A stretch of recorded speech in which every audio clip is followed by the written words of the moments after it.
start with a prayer. Let's pray. We should follow Christ in the way of compassion and understanding. Even though from my human viewpoint, there may be much I find difficult to understand.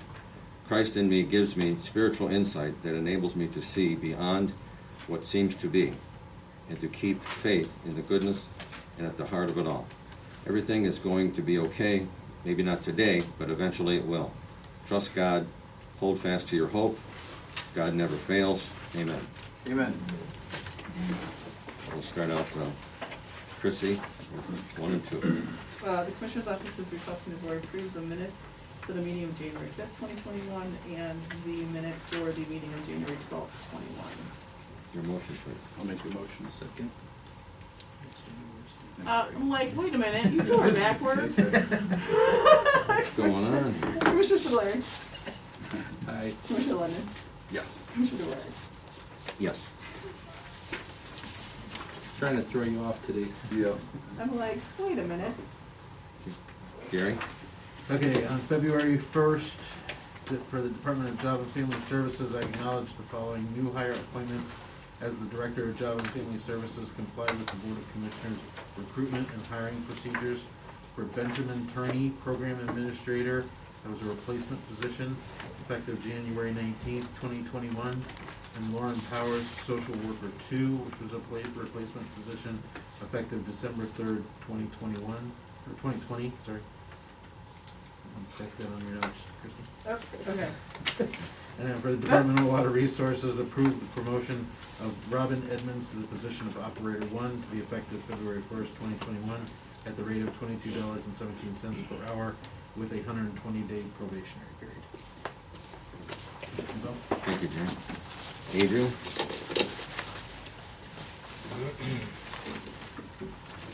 Morning, Commissioners. Good morning. So today's financials include a supplemental in the Commissioner's Capital Reserve Fund for additional contract encumbrances, cash transfers from the General Fund to the Engineer's Office for the Stormwater Management Fund, per MOU dated 4/30/2013, and our 2021 payment for their office expenses per funding agreement allowed by ORC 315.11.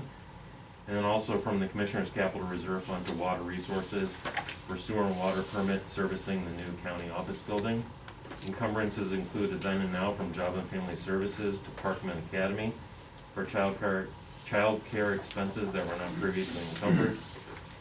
And a contract PO from Water Resources to Trax Construction Company for the Chardon Township wastewater treatment plant and sewer project. Vouchers include $20,000, $427.96 from JFS to Geauga Board of Developmental Disabilities for December Help Me Grow and Child Find outreach programs, and $16,940 from the maintenance to Geauga Mechanical Company Incorporated for ionization equipment for the 2 large air handlers at the courthouse.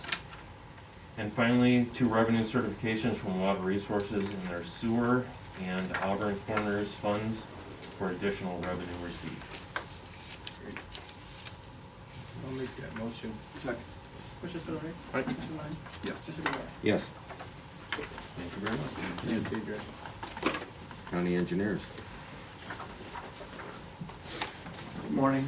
Morning, Shane. Hey, good morning, Shane. Morning, Good.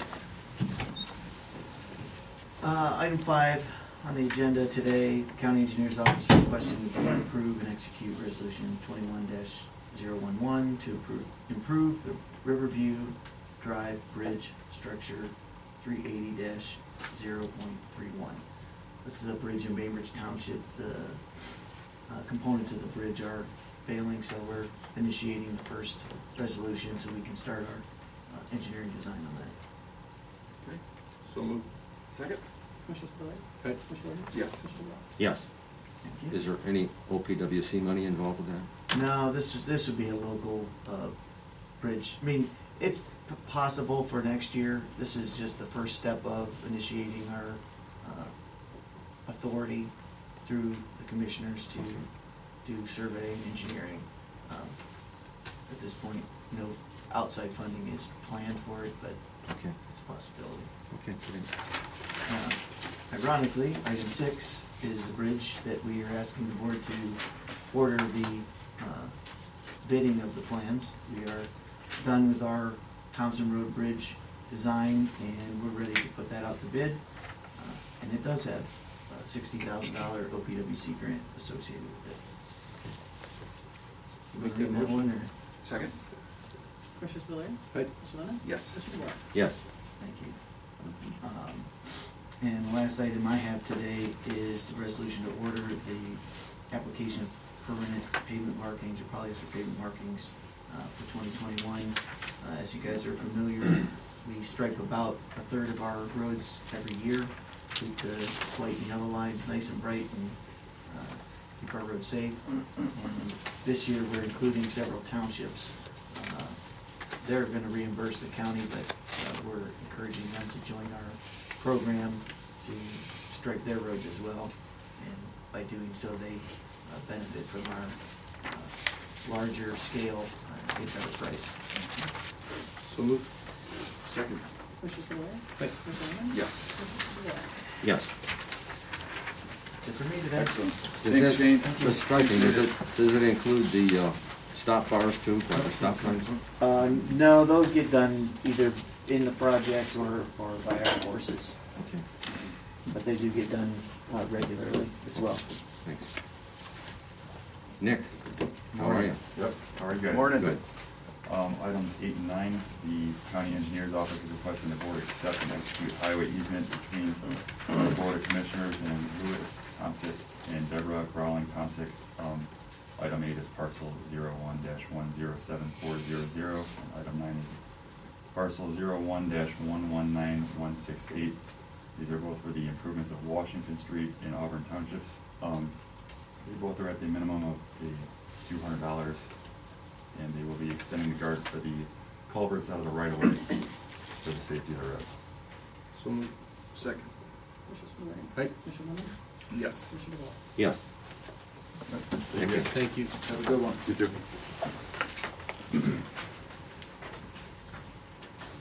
Morning, Sheriff. Morning. How are you? Good. Don't get You're gonna make me confused. do more work. No, no. I got a demotion. This is the signatures for the credit cards we had to get everybody everybody that could possibly use one, use it for school, use it for travel, use it for one or two. Prison transport, you never know who's gonna use them, so we have, some of the staff has issued credit cards, the rest of them they have to sign out when they go on a trip and everything, so that's why it took so long, because we had to get 125 signatures. Okay. Sounds good. I'll make that motion. Second? Commissioner Spillier. Aye. Commissioner Lennon. Aye. Commissioner DeWort. Yes. Thank you. Thanks.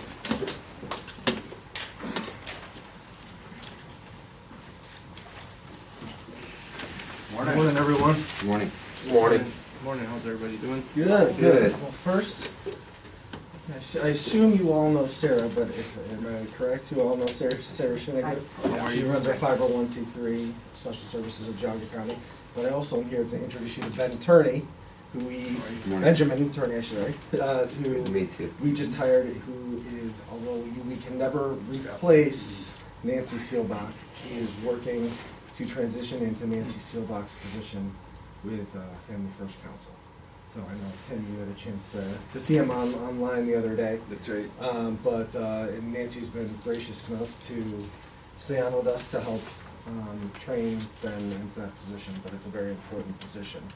So also wanted to give him the opportunity to introduce him to you guys. But in addition to that, there's a very important group. It's a statewide group, but our region is part of the Great Lakes region, and that is for the Ohio Children's Trust Fund, our Regional Prevention Council. Nancy and myself were appointed by you guys a couple of years to go to that council. Those appointments are 2-year terms, so we're expired on that term.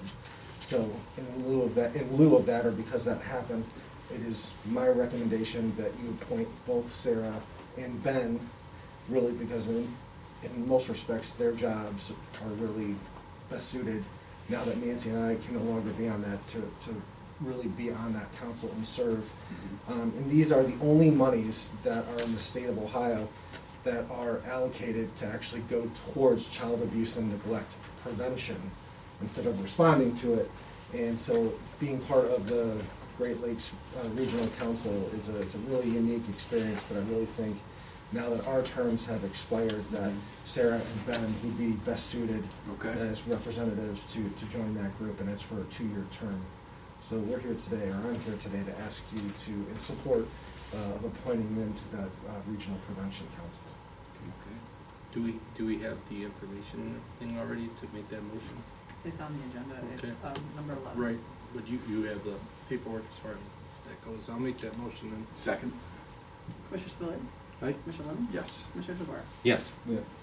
And just the one additional thing, I just wanted to let you know, that even with the pandemic going on and everything, a lot of the services that Sarah has been doing, we have still been able to do, including sponsor a family and our school supply program. It's really been a unique way in how we've been able to do it, but I just wanted Sarah, because she doesn't get much of an opportunity, just to quickly highlight some of the things that have gone out, even including just this past Christmas. Mm-hmm. It's really tremendous, so if you would. Sure. So the Sponsor a Family program is a food, toy, and gift distribution program for low-income families, some seniors, and our agency foster kids. The program is supported 100% through donations. This past Christmas, we were able to serve almost 1,500 people in the county. And the approximate value of the gifts and toys and food provided to our community by our community was almost $175,000. Wow.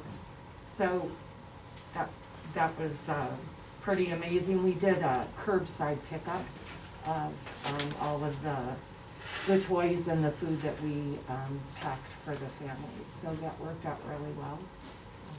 Probably more challenging than the year before without COVID. You know. A little more challenging, Yeah. right? Well, normally we have a lot of volunteers from the community that come in to help during Sponsor Family, but we weren't able to do that this year, so some staff pitched in, and so we got it done. So, Yeah, it's just a matter of not figuring out if we're gonna do it, it's just how we're gonna do it. Right. Because we're not gonna let, stop serving our community if, just because of virus. If anything, our community needs more of that support than ever before. And as a whole, throughout 2020, Special Services, in addition to doing the Sponsor Family and the school supply program, there's funding to help low-income children and our foster kids go to camp or do some other type of enrichment activity. We provide food, we've got money to help folks who maybe need to be temporarily housed, all different ways that we're able to help. And so throughout last year, Special Services were really year-to-date provided approximately $268,000 worth of services to people in our county, again, through donations, so. So, instead of having the government say, this is what you're gonna be doing with your money, this is people that just through the goodness of their own heart, and by their own virtual, their personal choice, are willing to put money towards, to us, so then we can better serve the community. So Geauga's a pretty amazing and generous community. And the back-to-school program, that was a success even with the, COVID at its height, but, and I liked it, over the last couple of years, you kind of expanded some of the programs, I think you were getting haircuts, and, what else, like the eye dental? Eye and dental. Dental, Mhm, yeah. and clothing. Yeah, And we were still able to do that this past summer. Were. That took place at Morning Star Friends Church, just because we don't have enough room at JFS to do that. Right. And so we did the haircuts outside in an open air tent, and the Great. chairs were set like 10 feet apart, and that worked out it was really a well. success, for Mhm. sure, yeah. And we still did the clothing giveaway this year, that limited the number of people in the church at any one time. we weren't able to do, the dental, or the eye, Right. it just was, it Too much. didn't work Yeah. out. Yeah. Because Yeah. they would typically bring like it's like a van, that, it's almost like a Yeah, mobile it's van, and Mhm. you can't really distance, and Hopefully this year we'll be able to Good. resume that, Good, so. good. Well, thank you very much. At what month does that usually happen? August. In August, Mhm. okay. There's 2 distribution days, one, at JFS/Morningstar, and then we do a second distribution day. We pack up all the school supplies and take them down to Chagrin Falls Park Community Center and do a second distribution day down there, just because it's easier for us to go down there than for folks down there Mhm. maybe to come up to Job and Family. Excellent. well, thank you very No, much no, for your it's continued nice to meet support. you. Great to meet you. Good luck. So much. Thank you. We'll be seeing each other. Yeah, I look forward to Yeah. it, thank you.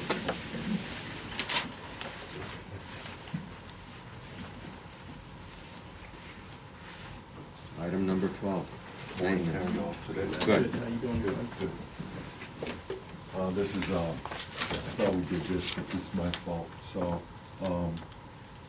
just going out, we had some people get promoted up and they went into another position, so it's just advertised for those 2 positions of maintenance worker. I'll make that motion. Second. Commissioner Spudler? Hey. Commissioner Barry? Yes. Commissioner Bowe? Yes, Y'all have a good day. Bye-bye. okay. Morning, Very Steve. nice, Steve. Good morning, gentlemen. Hey, Steve. So we have 2 items today for the water department. Number 13, we're requesting the board approve and execute a service contract with Jameson Well Drilling to perform well maintenance services for the department this year in an amount not to exceed $25,000.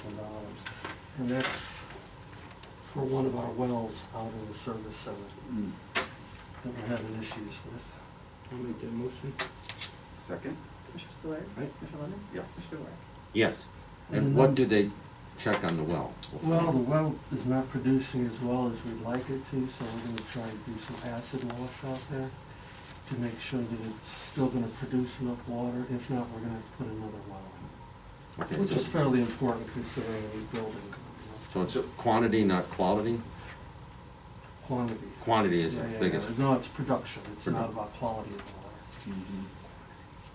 Because we've had some challenges out there, and sheriff could talk about it at the jail. We've been having some problems out there. We'll get that all fixed.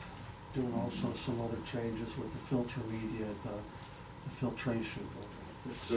So is there been any, study or looking into the new building and what the well would produce there, or?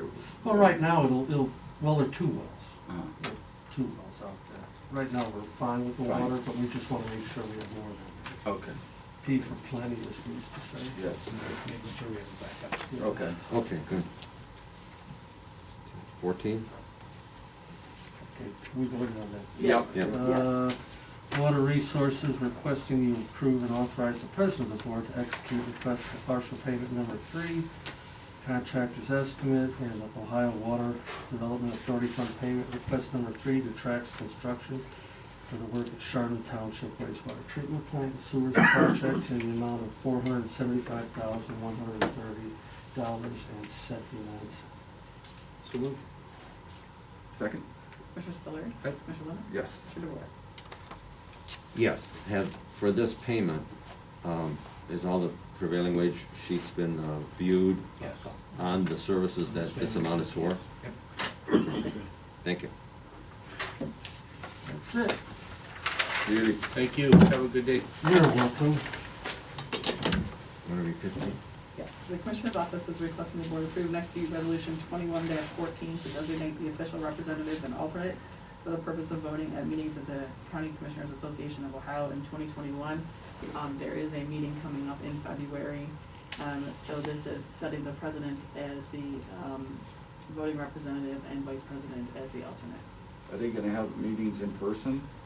Right now, it's all virtual. Mm. I'll make that motion. Second? Commissioner Spudler? Aye. Commissioner Lennon? Yes. Commissioner DeWart? Yes. Read 16?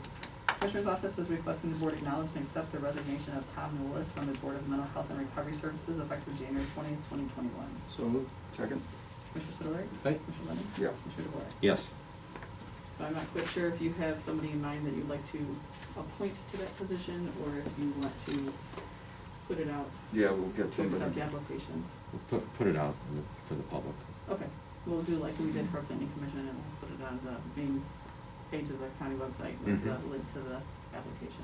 Sounds good. That'd be good. Mhm. Okay. You want to read 17? The Commissioner's Office is requesting the board approve and authorize the President of the Board to execute the Thrasher, Dinsmore, and Dolan retention letter for legal services during the year 2021 in an amount not to exceed $10,000 unless prior approval of the board. So moved. Second? Commissioner Spudler. Aye. Commissioner Lennon. Yep. Commissioner DeWart. Yes. Okay. Number 18. 1800.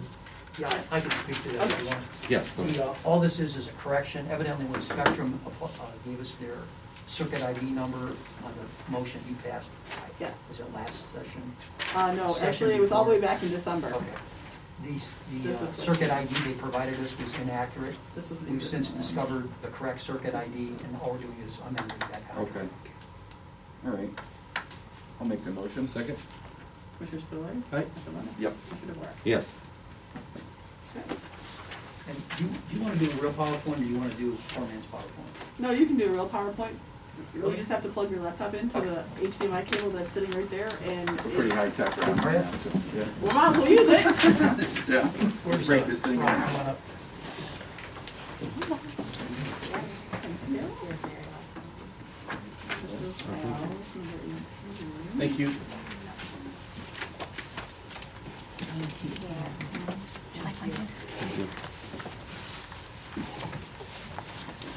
So, a couple of things. There were some questions posed at the last commissioner meeting that I wanted to address. And also, Commissioner Lennon had called me yesterday about the property at Ladue that is involved in the fracking operation. And I have some information that you may find interesting. Okay. So, let's do the fracking one first, if that's okay, because I really wasn't on the plan. So as you know, at the Ladue property, the city of Akron owns a significant amount of that real estate. It's over a variety of acreage. It's not just one parcel, I think it's in the dozens. Their intention at one time was to allow a adjacent parcel, which was not owned by them, to drill a fracking well, but they were gonna sell their mineral rights so that they could do a lateral. That obviously has been met with some resistance. I did have our staff at my office looking into their tax exempt status and whether that's affected or not by being on CAUV or forestry, and if that is considered to be non-approved revenue. As you indicated, there is some forestry work being done there, but forestry is a proper use of forestry land. Yep. So logging and that revenue associated with logging does not disqualify you from tax exemption. Fracking it needs to be interpreted as to whether or not fracking would be an infraction against the non-taxation of that property. The good news is, I asked Jared to reach out this morning to the city of Akron, because I think it's best that we try to address this from an open communication method, rather than just yelling at each other back and forth. It turns out, it's good that we did that. They have actually pulled the project. So as of this morning, the project is dead. Now, whether it's gonna stay dead or not, I don't know. We will continually monitor that. We have a fairly good relationship with their forestry person at the city of Akron, who does the work around Ladue. So the good news is, we believe this project will be killed.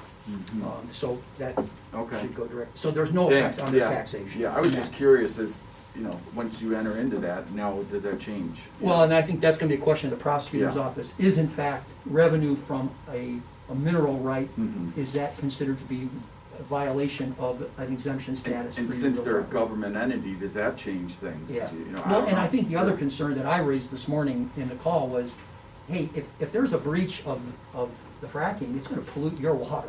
I mean, do you really wanna do that? I mean, is that really smart to do? Right. And do you know the backlash you're gonna see as a Yeah. result of that action? And I think, you know, after a while, saner minds do Sure, rise to the yeah. top. I so. think the intent of that property was always, or at least in my mind, the intent would be was to buffer or protect their asset there. It is, Yeah. but they do lease quite a bit of it to farmers. Mhm. So a lot of that land is leased out and farmed under Yeah. CAU. So- And I think, you know, with the logging, I know there was a lot of conservation, you know, stress about logging there, but, you know, that, again, that's if it's done correctly, you know, that's a good thing to have done. I totally agree. Yeah, yeah, So I think we're bringing good news to the table. yeah. Okay, so what I prepared for you this morning, and I'm sorry for the kind of the quick action here, this was done on an airplane. And I think we have handouts. Pam, you gave handouts for them. So I just want to make sure I'm clear starting out, and let me launch the PowerPoint first. And Chuck, you take a question on that fracking? sure. Oh, yeah, if I may, one real quick question.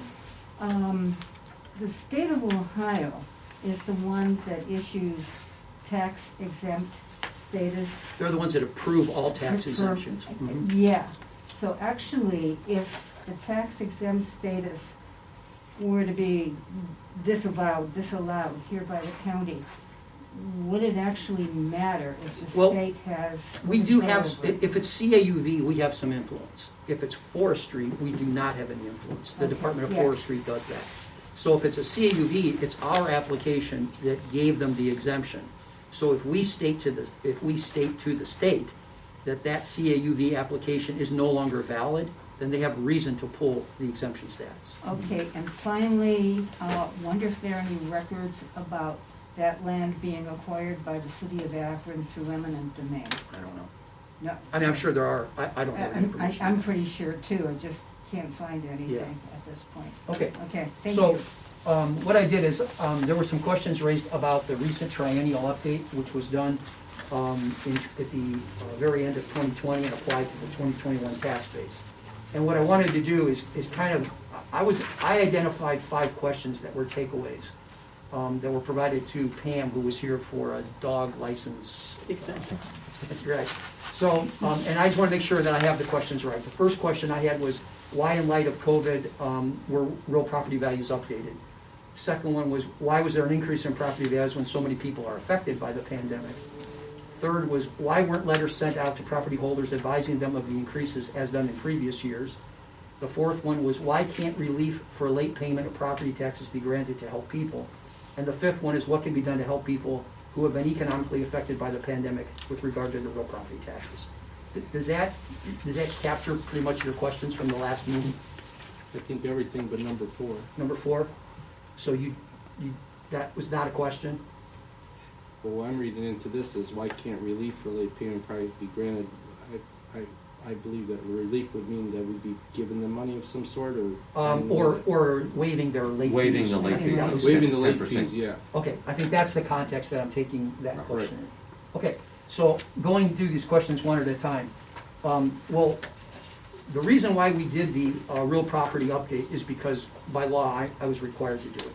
So Ohio Revised Code 5715 does not give me an option of not doing a triennial update midterm of a reappraisal. So our reappraisal is on 6-year increments. In the interim between a reappraisal, we have to do an update, which is on a 3-year increment. So I was required by law to do that. And, I mean, no one knew, I guess, the pandemic was gonna hit when coincident with our triennial, but it did. So, and unfortunately, the state legislature, when they passed the COVID relief acts, did not consider anything to do with triennial updates or reappraisals into their equation. They did not give any leeway to county auditors. They just said, you gotta keep doing what you're doing. So I think that answers the question, so why did we do it during the pandemic? Because we had to by law. Hey Chuck, real quick, do you remember, you were the auditor then, but went back in, what was it, 2009 and 10, did we do anything then to keep the values lower? Well, after 2008, we did do a significant drop in property values because of the recession and the housing market collapse. Right. So that did occur.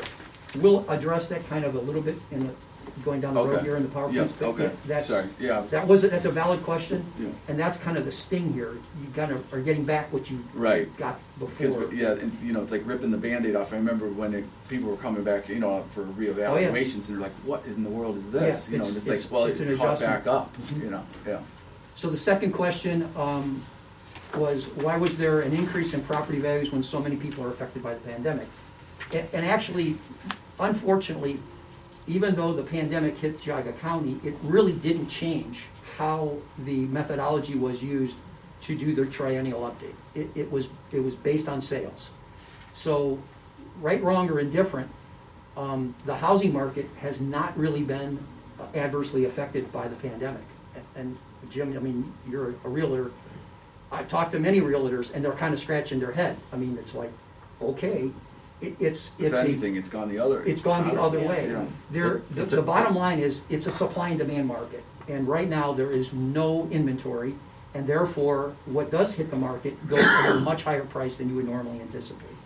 That does drive up everyone's value. If you're in a neighborhood where you've had a lot of sales, you're going to see the effect on your property value because an adjoining property or a neighborhood property of similar stature to yours was sold on the open market for a high price. And that's reflected by the certified appraisers we have that go door to door and look at market sales. I think there's more of a bidding war to get that particular house, whatever it is, this year than any other year. Yep. It's just a very strange industry. I sold a house, $150,000 house in 4 hours. Sold a $250,000 house in 3 weeks. So that's just, it was a crazy year. Yep. For that to just fly off the market like that. This happens to be the letter, and I included it in the handouts. This is the letter we received to do the triennial. Again, there was not a letter given to me saying, hey, you have an option, you don't want to do it because of the pandemic. The letter basically stated, here is your notice to do the triennial, you must do it by law.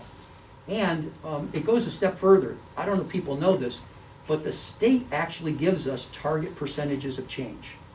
They have looked at the entire state's model of sale, and they've allocated across the state, based on those statistics, what they envision your value should change by either going up or going down. So there were two recommendations given to us. They recommended that the aggregate value, or the average, if you will, for the entire county for agriculture go up by 7%. They then said that the residential value should go up by 11%. They recommended no change to commercial or industrial, which kind of made sense when you think about it. What was affected more in the pandemic of transaction-based marketing in the real estate world is probably commercial and industrial, because businesses were shutting down, people were working from home, the values weren't being spiked as they were with housing markets. So When did they give you this notice? July 16th. So, okay, so they're So, already. and we're gonna in go the- through the yeah. timing of this. You'll Yeah. see, this July 16th date is about 3 months later than we normally get. Mm. We are already mid-year, and we're being told what our marching orders are. That kind of sets the stage for what we had to go through. Mhm. In addition to that, we then generated, as a result of hiring an outside contractor, we hired an outside independent appraisal company who was local. I'm a big advocate, you hire locally spun businesses to do this kind of work. You hire somebody from Indiana to come in, they don't understand your market. They don't understand Indiana's market. Although they'll argue with you, oh, we've done neighboring areas, so we get it. I think somebody who is running a business in this area is best suited. So the company we use is Integrity, they're local. They go and do a study of all the sales transactions, all the neighborhoods within the townships and villages and cities that are affected, and then they do a weighted statistical average of those transactions and apply it to those geographical centers. The thing I want to point out is this is the map of the county. These are the averages in those areas, the averages, which means some will be higher, some will be lower. The most important thing to note is there are neighborhoods within those townships that also suffer from spikes and valleys. So you have to look at that and take that into consideration. You can't just say, well, I live in Munson, my taxes went up 7% and my value went up 10%, but you said it went up 8.9. That's the average. Some will be a little higher, some will be a little lower, and your taxes will not be exactly the same percentage as the value. And then down the bottom of it, we signal out the cities and villages that are within those geographical townships. We usually run by townships because we're township central. Third question was, why weren't letters sent out to property holders advising them of the increases as done in previous years? Well, in order to understand this, you have to understand what happened because of COVID. So different than other years, as I indicated earlier, we received our notice to start the triennial 3 months later than normal. They didn't change when it was due, which is kind of convenient. So if you change a starting point, you don't change the ending point, something's got to give between those two things. So the process of sending out those notices is a 6-week process. We send out a notice, we then have informal hearings, we then make adjustments, and then we resend the letter again. We waited till the 11th hour to make the determination whether we could in fact get those letters out in time, and we determined we could not and still make the deadline date of the state. So we made a decision. I guess we can all argue the merits of that decision, but at that time, I could not squeeze 6 weeks more out of the schedule. So the only way we could get this project through and completed was by eliminating this one optional component.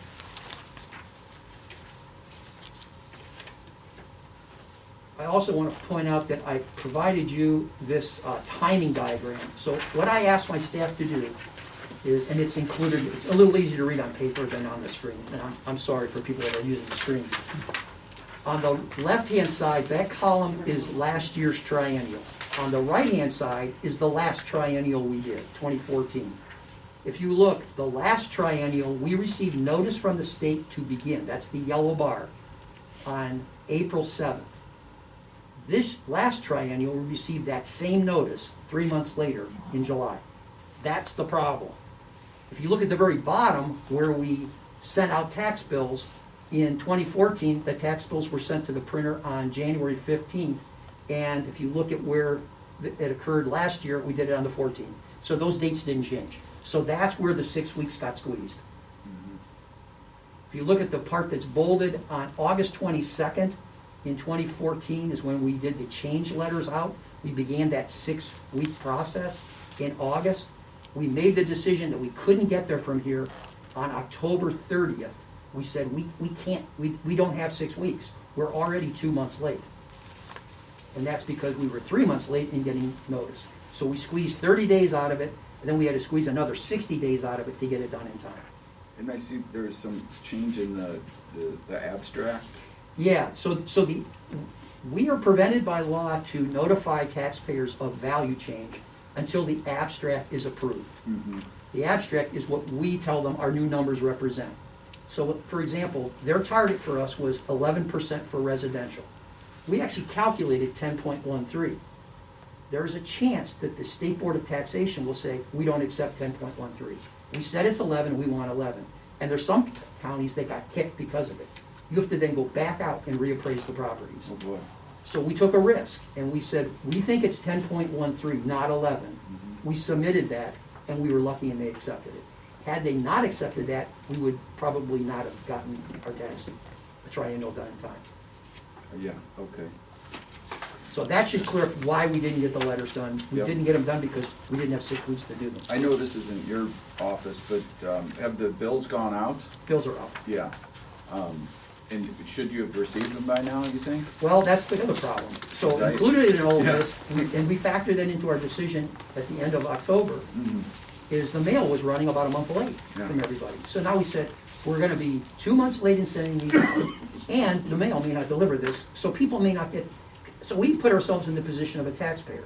So I already get my tax bill, because I can get it online, and then 2 months later, I get a notice from the auditor saying, oh, by the way, your taxes are gonna change, because your value went up. I'm gonna really be happy now, right? Yeah, yeah. So we said, we're just throwing money down the drain, because we can't get it there fast enough. Okay. So what this taught us is most things that happened during the pandemic is other methods of communication are going to be more readily used going Mhm. forward. I mean, Now, when you had the mail issue, did you put something on your website notifying people? No, we couldn't post anything on the website until we had approval of abstract. And that's when we posted on our website that the rates were going to be announced only to the taxpayers as they came out. I think, did you put something in the newspapers just last week or so? or a couple We weeks actually ago? published in the newspaper, I think it's up here. It was published on December 3rd. Yeah. We published, as soon as the abstract was approved, we published on December 3rd. Yeah. In the newspapers. Yeah, I But- think I saw. But then it's a something. random, you Yeah. know, who If- gets that Yeah, newspaper? right. And you always pick the wrong one, Yeah. but by law, we're required Yeah, to do you that. have to do it, yeah, Okay, next question. Why can't relief be given to taxpayers in the form of, from late payment of their taxes who are affected by the pandemic? And actually, you know, this question is best for the county treasurer, because the county treasurer by statute has authority over the tax payment. I don't. My job is to account for that transaction, not to process the tax payments. There is, however, and I think Caroline was here, so you can probably speak to it, there is some automatic relief built into the ORC for tax collection. And correct me if I'm wrong, Caroline. There's a 30-day grace automatically at the end of when the taxes are due, correct? No, we do a 2-week grace. 2-week grace. For that, but there's also, if you were to send in a payment, we're gonna accept postmarks, but if you have a valid reason, and COVID is one of, fill out a remission of penalty form, pay it without penalty. If you've never been late for 3 years, we will grant that remission and you won't have to pay the penalty. So those two are automatically built into the law. There, many of us have contacted the state and said, is there any other relief you're considering? There is legislature right now at the House that is being argued about relief specifically on real estate property taxes. There's a lot of consternation over it, and if you can figure this out, this kind of makes sense. The people who are promoting relief for real estate property taxes are primarily metropolitan counties. So Columbus, Cincinnati, and Cleveland, they're the big pushers. They want big discounts on property tax. And you ask the question, why would they do that? Because most of their revenue is income tax. They're not revenue based on property. The rural townships or counties are the ones who are struggling, and they're saying, if you kill our only lifeline, you kill our revenue source. So that balance has to be taken into perspective, and that's why it's being argued so much. But there is debate going on right now. That debate has not been satisfied yet and solved, and that the legislature is the only power that can actually make some sort of a blanket across the state.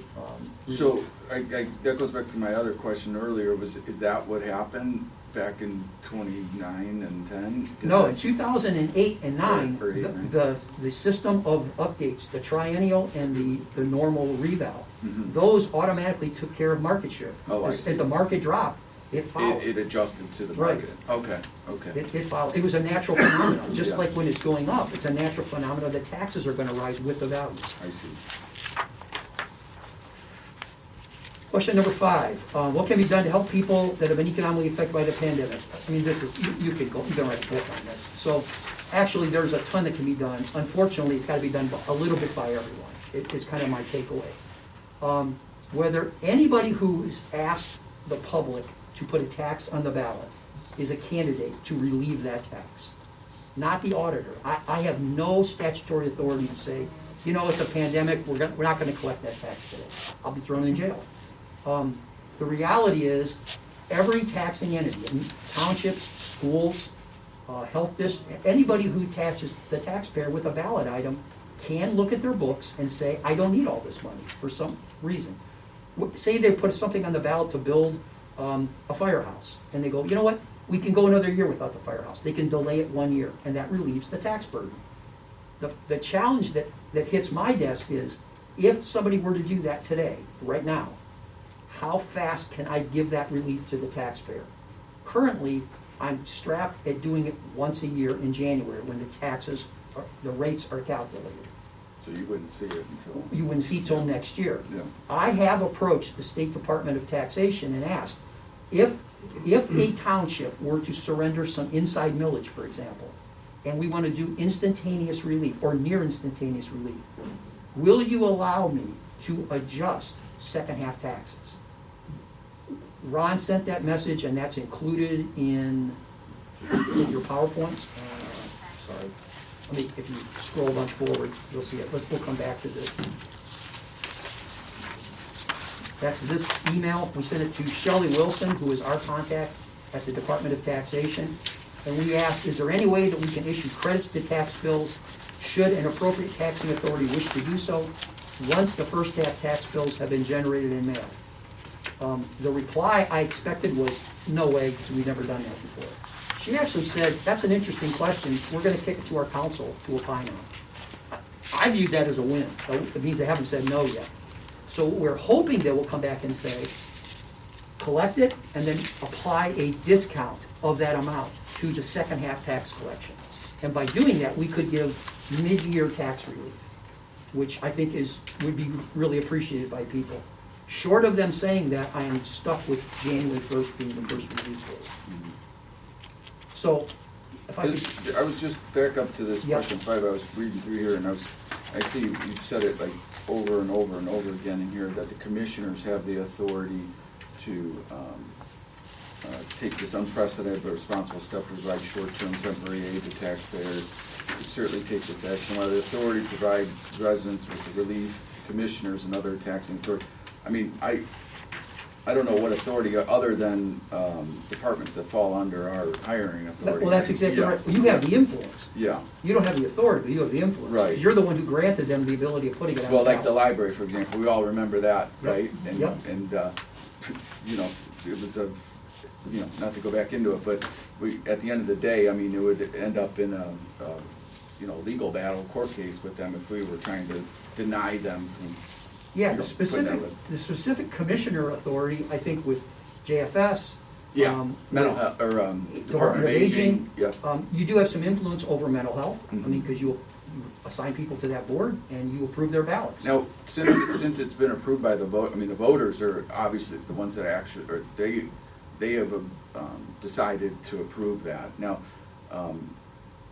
you know, on whose authority would it be to deny that to the residents that already voted? Well, let's take the easiest case. Let's Yeah. take a township. A Mhm. township went to the people and said, we want to put this levy on for this particular purpose. They have legal authority to say, hey, we're not going to do that this year. We're going to delay it a year.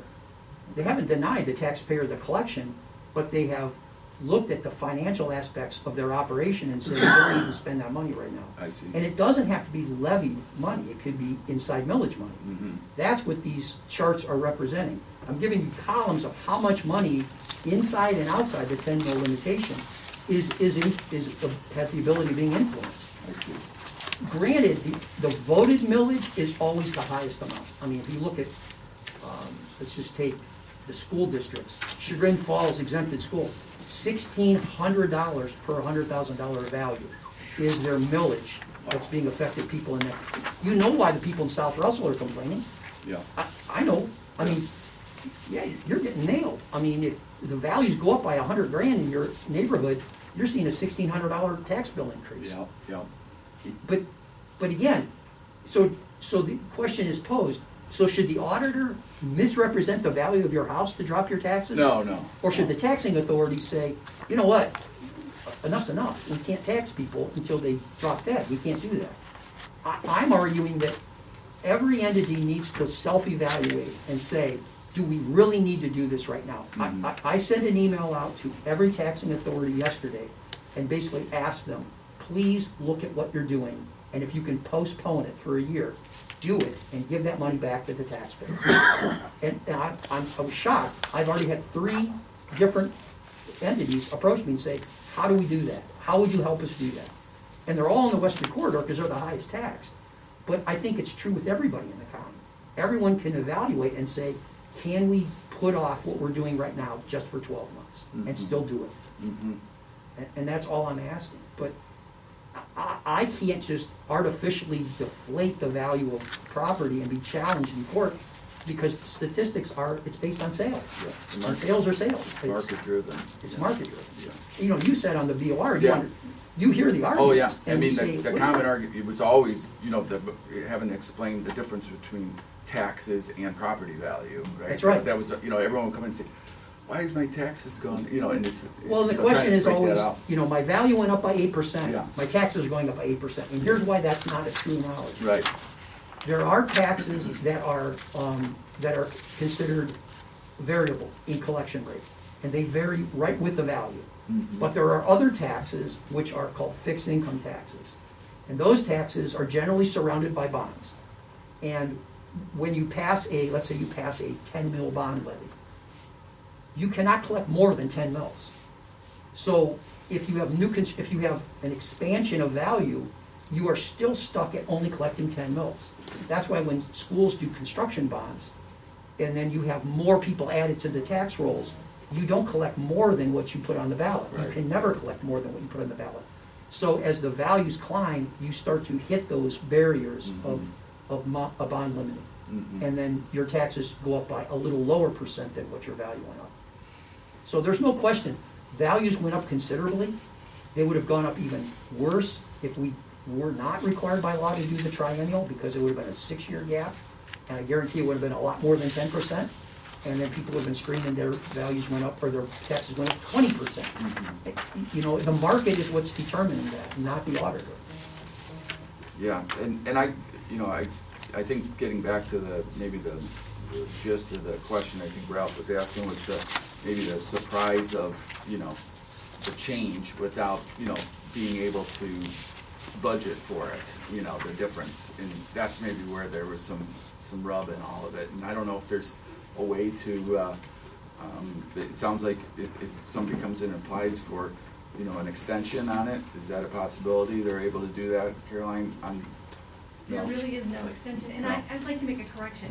When you asked me that question before, I think I misspoke that. I know that the treasurer has the ability to collect for a certain period afterwards, and we always collect on the second Wednesday of February, and I believe it's not 2 weeks, that he goes for the remainder of that week and then another week, because during that time, we're still collecting postmarked Yeah, bills, and we'll accept the postmark no matter when it comes. even if the mail's delayed? Even if it's 6 months later, Yeah. if it has a postmark, we'll remit the penalty. But I believe that Chris has granted it not 2 weeks, but that Okay. a week and a half. And that's a 10% penalty, right? Well, and I believe also that, and I'd have to check the code, but it's either you can do a 5% penalty or a 10% penalty in those 2 weeks, or he can waive it, which I think he chooses to waive.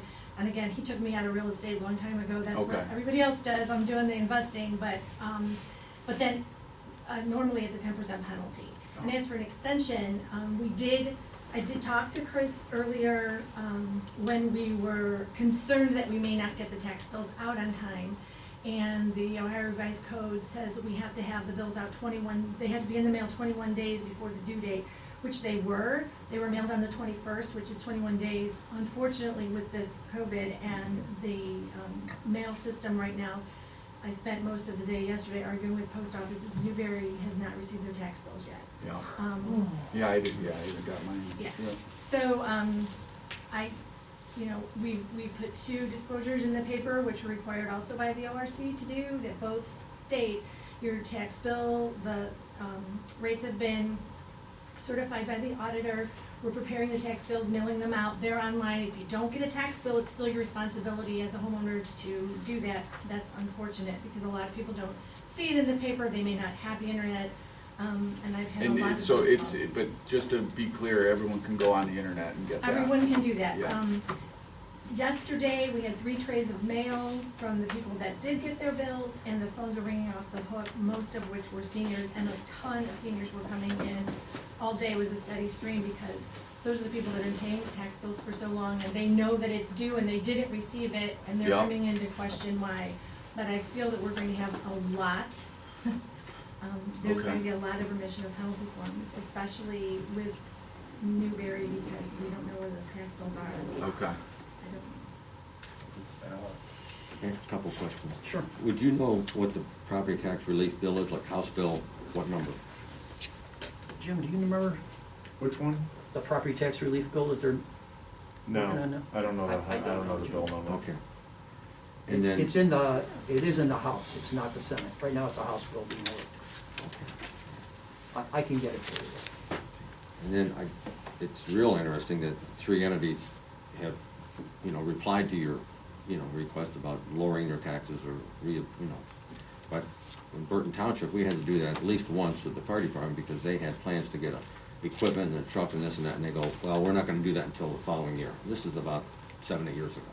So the second half of the year, based on a $100,000 house, everybody got like $35 under second wave of taxes, waived. They didn't have to pay that. So I understand the process.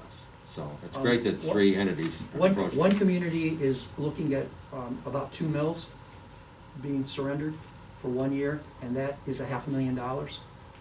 And that's, so that's $70 per 100,000 of value in that community. And if you do the math, it's about $210 a year. So I mean, it's not insignificant. Mm-hmm. You do that with every taxpayer, it adds up. And it's not we don't need it, it's we don't need it right now. Mhm. And that's really, I think, the message.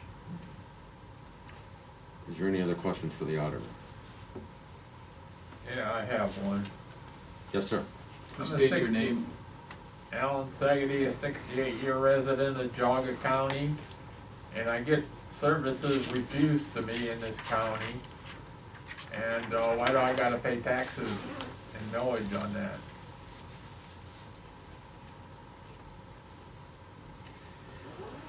And it's been brought up before. Some of you guys are new, I understand, and I'm gonna talk later, that's why I'm here. Okay.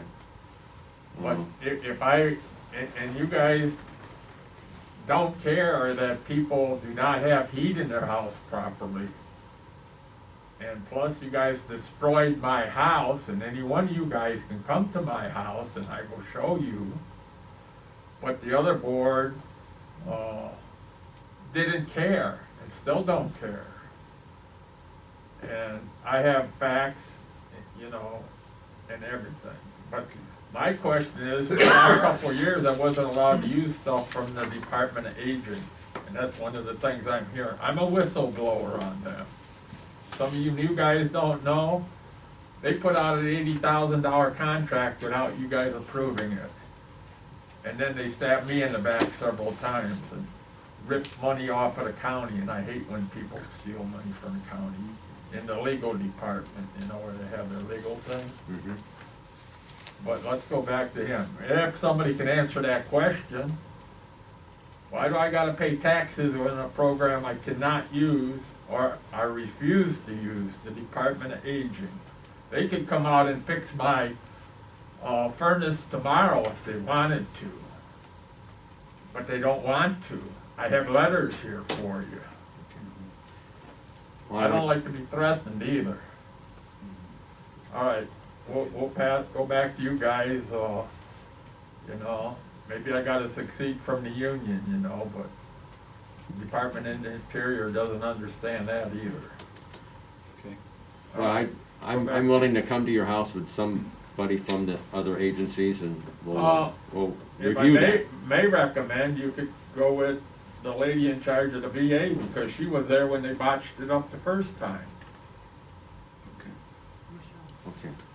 So you're a veteran, sir? Unfortunately, I got hired by Nixon. That means I was one of the last 500 people in this country, plus I was going to college too. No school deferment, but I did my job. Thank you.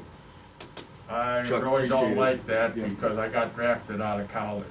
Okay, we're gonna get back to it. All right, go back to Yep, that. Thank you, sir. Thank you. Chuck, thank you very much for coming and explaining and clearing it up. and- Very helpful. Yep, Chuck. yep. Thank you. Well, now is that the last guy? Can I talk about my thing I came for? Jim? Well, Or are you guys gonna run away? I'll give you a couple minutes. Go ahead. Last time, well, I called and made an appointment and everything, and I did what I was supposed to do.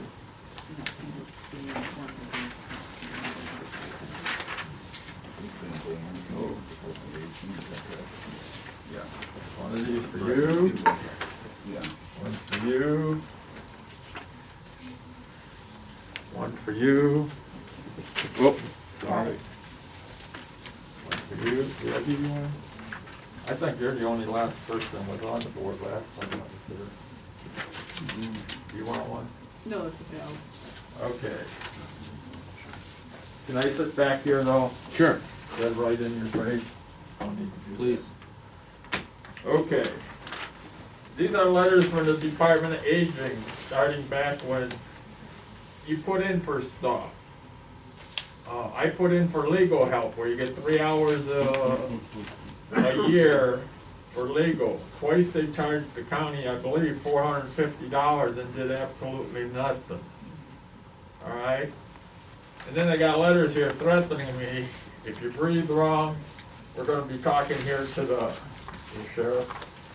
They're gonna come visit me, you know what I mean? The first time I was trying to get my heat turned on, they sent the police after me, you know what I mean? And, stuff like that, but that's what these letters are, denial. This last one here is one where I had to have a colonoscopy done. So I call up, we got transportation. Well, where's transportation? Is that Department of Aging or is it Family Services? How do I know? Prosecutor's office brings me a letter saying, Alan, you're not allowed to call the transportation people, because they like you to have transportation when you do a colonoscopy in case they put you under, you know? So let's deny Alan, so you can read these later, you know?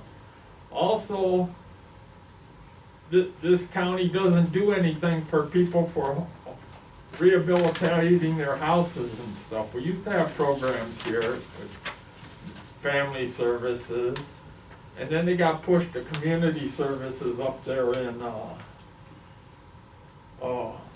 Ashtabula. So you go in there, and like last year, there was a program 4 years ago I signed up for, and they for a roof on my house. So then they say, well, send in the application, we're gonna take care of our people first, because now Geauga County's on the bottom of the list. And it takes 2 years, so in 2 years you go, hey, how am I doing on the list? Am I moved up to the top of the list? They said, no, you gotta reapply every year.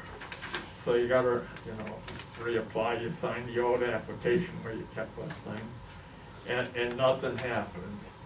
Then I call the state up, I go, hey, what about this roofing program? They said, well, still to the good of the month, or to the end of the year.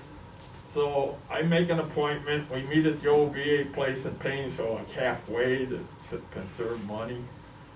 And I fill out the thing. And then they say, no, that program's not here, but the state says it's there, they say it isn't.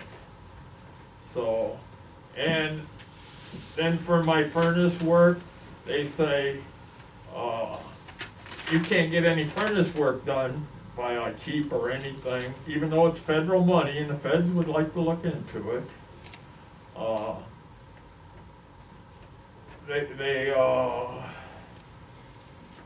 I lost my train of thought, I gotta catch up to it. But they said, I gotta wait 3 more years because you can only have work done on your boiler and everything, you know, every 7 years. So if my boiler breaks next year, and you can see every time what those dates on this thing, where you'll find out it's the... Mr. Segedy, could you get to the point, please? The point is, you guys destroyed my house, Listen. period, but Alright. this guy is willing to take a look at it, and that's good enough for me. Sir, Okay. you were making threatening comments to the staff, and Give me an affidavit. but that's what was been told. That's the reason they haven't That's gone to a your house. flat out Your lie. obscenities and threatening, making abusive. That was the reason. It That wasn't. wasn't it. denied Show service. it to me in a police report, because I'm gonna go bother you guys later on, but not today, you know. Was it Because last item? you guys, Yeah. Yes, it is. I'd rather work with you than my local police department. So here's the deal, Mr. Segedy, you know, Commissioner Dvorak is gonna come over, you guys could have nice meet and greet, and he'll help you any way he can. But Maybe other than that, Yeah. Maybe we're something's done. changed. You know, we can. You know. I'll contact Michelle from the, Veteran Services, Oh, And we'll- because I talked to her last week. and we'll I mean, make an I gave her appointment. one of these. and we'll see what, if we can make anything And a yes, the little bit better. veterans would come in and fix it, but I figure it's not their job to fix it. Plus, you gotta fill out another application, which I'm working on, but. All right, thanks Well, for coming in. Thanks for coming in and giving us your insights. All right. Is there- And what about, and the only other thing I got, well, let's leave that for Okay. Okay, thank good you. afternoon. Jerry, you got something? Yeah, I Jerry. just wanted to get, we're working on the contract with Multivista for the video or the photography for the new building. And it's taking some time to get through, and rather than, hopefully we'll have it this week, rather than having to wait till next Tuesday to get it signed, so we can get them out there. I just Okay. ask for your permission to sign that, for me Okay. to sign it after we get the auditor certification. Okay, I'll make the motion. Second, Commissioner Spiller? Aye. Commissioner Lundey? Yes. Commissioner DeWort? Thank you. Yes. thank you. And then, real quick, so the solid waste district meeting is next week, right? Yes. Yeah, okay. The 9th at noon. And then we have planning commission. Planning Commission is actually going to be held here at 7:30. They're Oh, really? using chambers next, on the 9th, because Building 8 is not available due to, something with court. Oh, okay, okay. So the So we'll have planning it here. commission will be here, and they will be done, they're supposed to be done by 9:15, so that we can have session at 9:30. And then, so are we looking for another, did we get any, responses back for planning commission? I only have the two Okay, that I sent you, Mr. Oh, that's Drissa right. and Mr. Snyder. Those are Okay. the only two that we've received so far. and then mental health board, we're gonna have to find a spot. Send out, Yep. you know. And then also Okay. NOACA, we need to find a, There's two people that actually had called, let me see if they applied to. okay. There's also, did you get the notice from NOACA about the, I don't know what the name is, like emerging leaders or something? She just said like advisory council, but Yeah. she's never given me like any like explanation of I think what they're it's looking actually for, business leaders in the community, is what I took from it, like a business. Emerging. Emerging leaders. business, Yeah. yeah. Okay, she, actually, Amy called this morning, she's trying to get you scheduled for Grace. Oh, yeah, the and past the new- president yes, thing, yeah. and the new president, so. Okay, yeah, I'll respond to that. Is there a Right. motion to adjourn? I'll make that motion. Second. All in favor? All in favor? Aye.